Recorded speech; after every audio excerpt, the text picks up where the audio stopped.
Arestadong isang individual sa patuloy na isinagawang Manhunt Charlie Operation ng mga tauhan ng Pakibato PNP sa Purok Magic Place, Barangay Malabog, Pakibato District, Davao City, ika-30 nitong Hunyo taong kasalukuyan.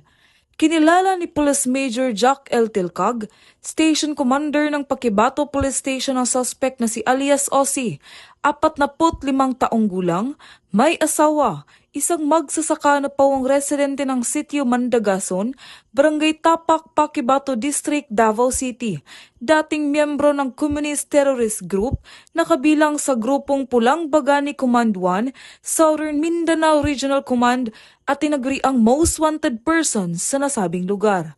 Ayon kay Police Major Tilcag, naaresto ang suspect sa bisa ng warrant of arrest na inihain ng mga tauhan ng Pakibato Police Station sa kasong 2 counts murder na inisyu ng Regional Trial Court Branch 15 Davao City na walang inirekomendang piyansa.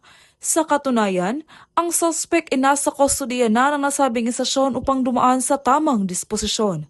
Patuloy naman ang pagsasagawa ng Manhunt Charlie Operation ng tauhan ng Police Regional Office 11 sa pangunguna ni Police Brigadier General Nicolas de Torre III upang hulihin ang lahat ng wanted person sa Rion 11.